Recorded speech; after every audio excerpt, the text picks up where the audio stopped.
Okay, good evening then, everybody. We will make a start with this evening's meeting. So thank you very much, everybody, for joining us tonight. Thank you for taking the time to come and be part of this conversation. My name's Alex Ball. I'm the Director of Communications and Engagement for the NHS Nottingham and Nottinghamshire Integrated Care Board. The Integrated Care Board is an NHS organisation which has the job of working out what NHS services are needed in our area, working out the best way to provide those and making sure that the right money is available for those services to run. I will introduce the two other members of our panel this evening. Victoria, do you want to say hello, please? Hi, everybody. My name is Victoria McGregor-Riley. I am the Director of Strategy and System Development within the ICB. Thanks, Victoria. And Dr. Briggs, do you want to say hello? Yes, good evening. My name's David Briggs and I'm the Medical Director of the Integrated Care Board. Thank you. There's a few other colleagues on the call who are going to just be taking notes and making sure things are running smoothly. And I should also say we're recording this call tonight. We are running a couple of other sessions, but just in case other people can't make any of those sessions, this one's going to be recorded and put on our website so that people, perhaps including yourselves, can watch back.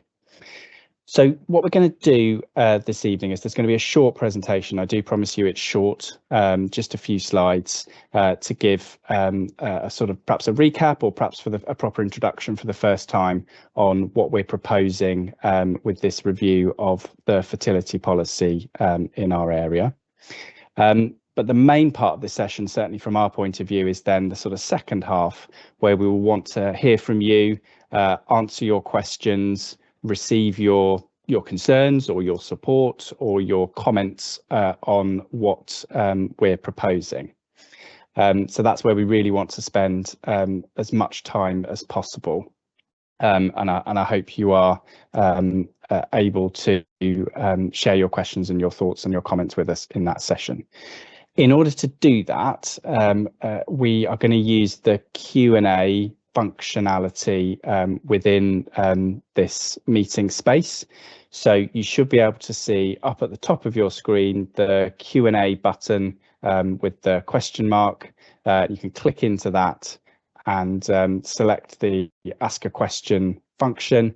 You can type it into the white box at the bottom. You don't have to attach your name to it. You can click the post as anonymous section if you don't want your name to be attached to it, which is completely fine, and then press the little arrow post, what is it, an aeroplane symbol at the bottom, and that will post that to us.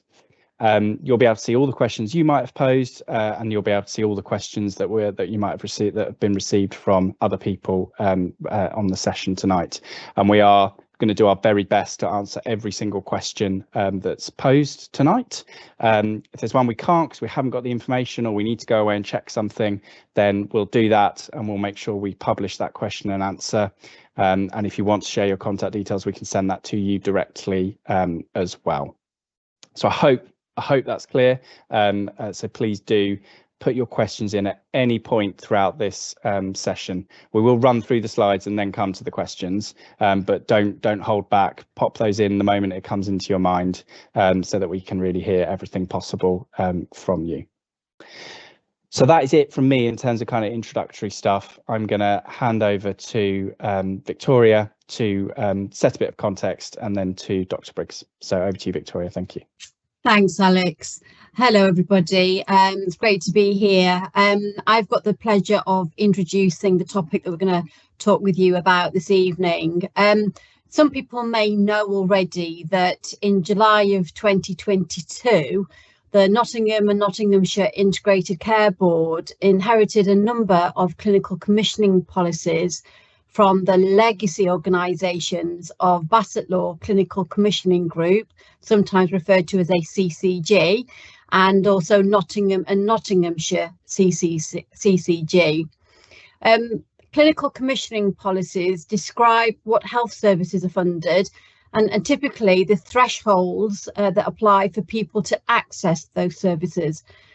This means that not only the most clinically suitable treatments are offered, it means that we use our resources as effectively as possible. And those clinically determined thresholds are recommended by expert doctors and nurses and other health and care professional staff. It also means that by developing those policies, the offer to people is consistent across the whole of the integrated care board area. And so that everybody that is resident within that population is treated with that fairness in mind. Since July 2022, and the organisations, those legacy organisations came together, the majority of all these policies have been reviewed and we've sought to align them, either by levelling up or down, or merging where the offer was very similar or clinically identical. There is, however, one remaining policy which requires further work and consideration, and that's why we really want to engage with you now to hear your views as we work through the alignment or consideration of our fertility policy. I'd like to hand over to Dave, who will give you a little bit more information now about what those proposals we're currently considering are.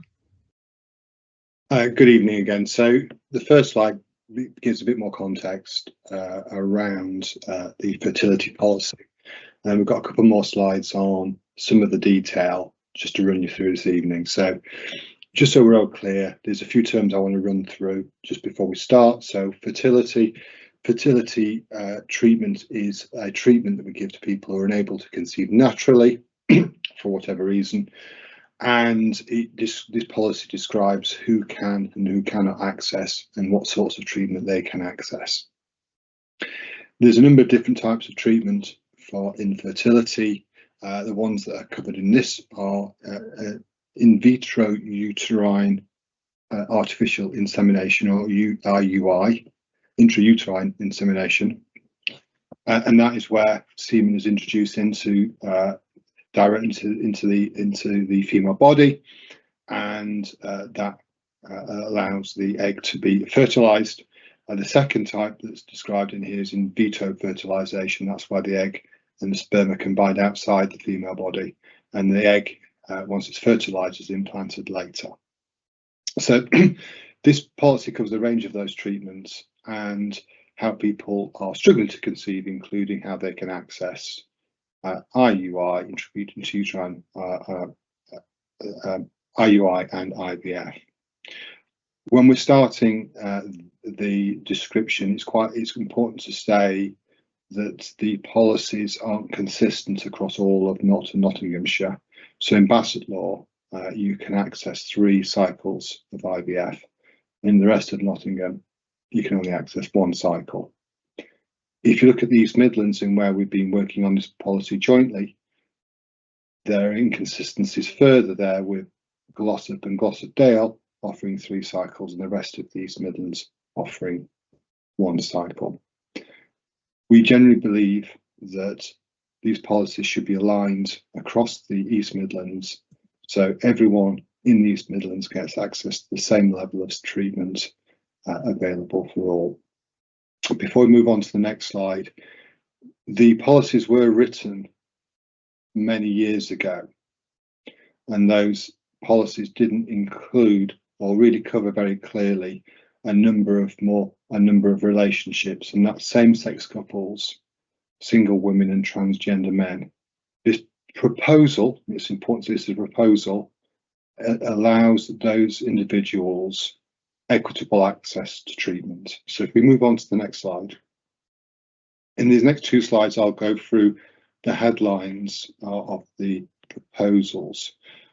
So you've got some clarity when you go and look at the slightly larger document. So the single women, transgender men and same-sex coupled will be offered in the normal way, unstimulated direct insemination, which is a type of IUI, if the donor has a normal sperm count. same-sex couples and single women and trans men who have known fertility issues are going to have exactly the same eligibility for treatment as any other member and resident. Access around other factors such as your body mass index, or how your weight is, your age, will be in line with NICE, which is a National Institute for Clinical Excellence, and we won't deviate from that. There is an expectation that parties are either involved in a non-smoking treatment plan or stop smoking before therapy commences, and the person wishing to have a child should not have a partner or themselves with this or a previous relationship with a living child. Can I have the next slide, please? There's no proposed funding for people whose infertility arises from sterilisation, and there's no allowing for surrogacy in this proposal. The proposal, again, it is a proposal, is to offer one cycle of IVF across Nottinghamshire and across the East Midlands, and the policy proposal does describe how eggs and sperm are stored if you're going to be having a surgical or medical treatment that can permanently affect your fertility, and this is in line with the law, which is 3 years of storage. Okay, next slide. I think I'm handing over now on to you, Alex. Yeah, thank you, Dr. Briggs. So there was a lot packed into what Dave's just said there, and if people have got questions on, the details of the proposed policy, then that's one element that we'd be really happy to hear about shortly or now.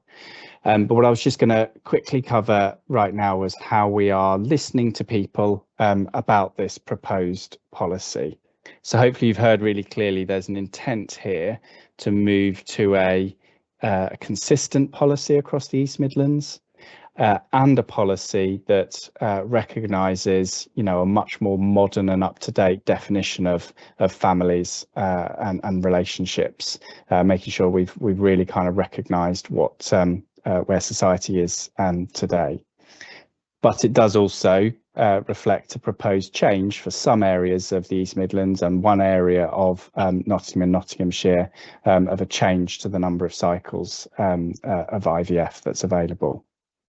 So having developed that proposal, that policy over a number of months, we're now keen to get feedback on it, and this session is part of that.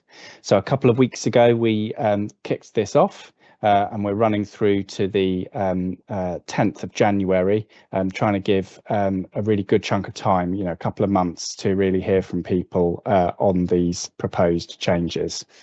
And we're calling this a listening exercise. It's not at this stage a formal consultation. We're putting this out there. We want to hear where people think we might have got it right, where we might have got it wrong, where we've missed something, where we're not going far enough. We're really, really kind of open and keen to hear from people as much as possible. And so we want to collect that feedback, those perspectives from residents, from citizens of Nottingham, Nottinghamshire, from people who might work in these services, from elected representatives, your councillors or your MPs, so that we can, as I say, really consider, have we got this right? In particular, though, we are keen to hear from residents in Bassetlaw, single women, same-sex female couples, trans men, because those are groups of our population who will be particularly impacted, either potentially positively or negatively, from the proposed changes. So if we could have the next slide, please. So I promised we'd only do a brief few slides, and that is the end of kind of what we wanted to say to you. So I'm opening this up for discussion now. So again, I hope folks can go up to the Q&A button at the top of their screen and pop a question or a comment or a request for clarity into there. There's some questions on the screen that might help you kind of work some of that through, or kind of help you frame some of your questions. But genuinely, anything that you want to ask us or tell us at this stage is we're absolutely open to that. I know this for some people is quite a sensitive and perhaps difficult topic at times, and we really respect that. So if there's something that you want to say but don't feel like you want to type into this box, we will, I'm sure, can find another way. If you want to put a message to that effect, we can find another way to get in touch with you and hear your thoughts, perhaps privately. So I'm going to pause just for a second, sort of fall silent for a moment, and give people a chance to type anything they want to into that Q&A section.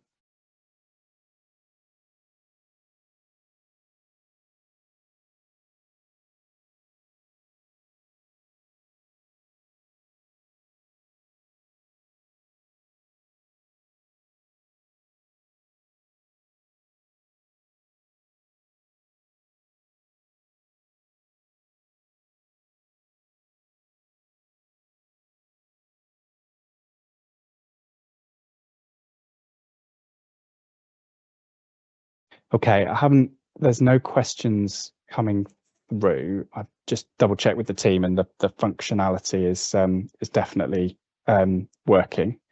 I will just hold for a couple more minutes, just in case someone is just trying to sort of, perhaps find the right words, or maybe even finish something else and come back to their keyboard.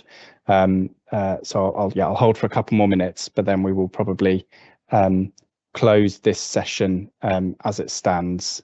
But of course, we will always be open to hear from people in any other way that they might want. So I'll just pause for a second again. Yeah, Alex, I mean, there's the opportunity for people to fill the survey in that's available on our website. And if people want to speak to us individually, there's a phone number that's on our website that they, oh, there you go. I should have read spot on, Dave. No, absolutely spot on. We do want to hear people and their views, don't we? So this is we absolutely want to hear from you on this really important topic. As Alex said, it's very sensitive. We know how important it is, and we do want to hear what you have to say. Yeah, exactly right, Dave. So you can see all those ways you can get in touch on the screen here. This is published on our website as well, and we will email out these details to everyone who's on this call, so you can take up the opportunity to email us differently, or get in touch in a different way. Okay, we've got some questions coming through now, so that's really helpful. So let me go. Okay, so Dave, I think one for you.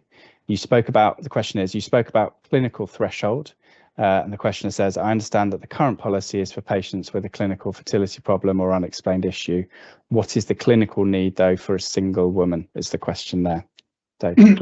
So a single woman or a same-sex couple haven't got both sets of gametes, technically, or sperm in this case, therefore by definition are unable to have unassisted pregnancies.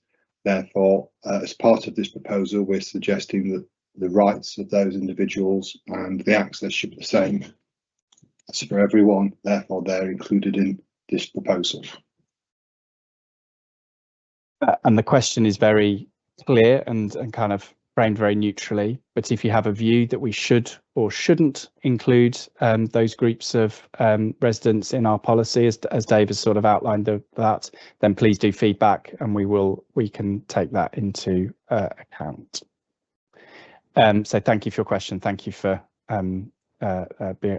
submitting that. One for you, I think, Victoria. So a question, I think, a bit about process.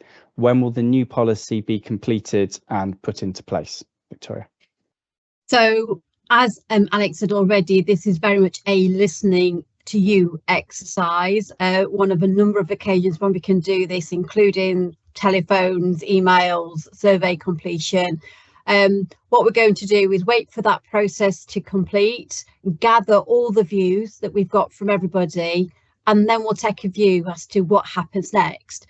So at this moment, we have no pre-commitment around a decision being made around this or a timetable around that. What we're really eager to do is inform any further decision making about what we do next based on this listening exercise. So just to reiterate, please, please, please encourage people that you know to really review what the options are. Go on the website, have a look at what we're proposing, encourage people to participate and share their views. When we've thought about and collated all those responses, then we'll make a decision about what might come next. But again, just to reassure everybody, no decisions have been made today on this. This is purely a set of proposals that we're putting forward.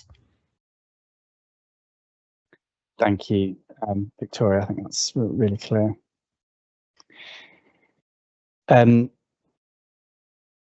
Happy to hear if there are any other questions from folks. I will again just kind of hold it open for 30 or 40 seconds. I wonder though, team, do you want to just move on to the final slide again, please?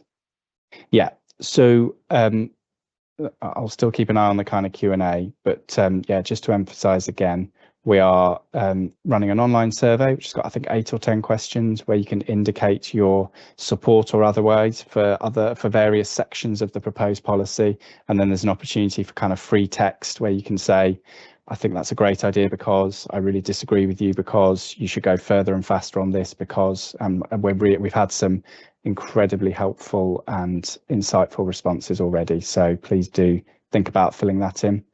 If you need that in a paper copy or in another language or in any other kind of accessible format, please get in touch.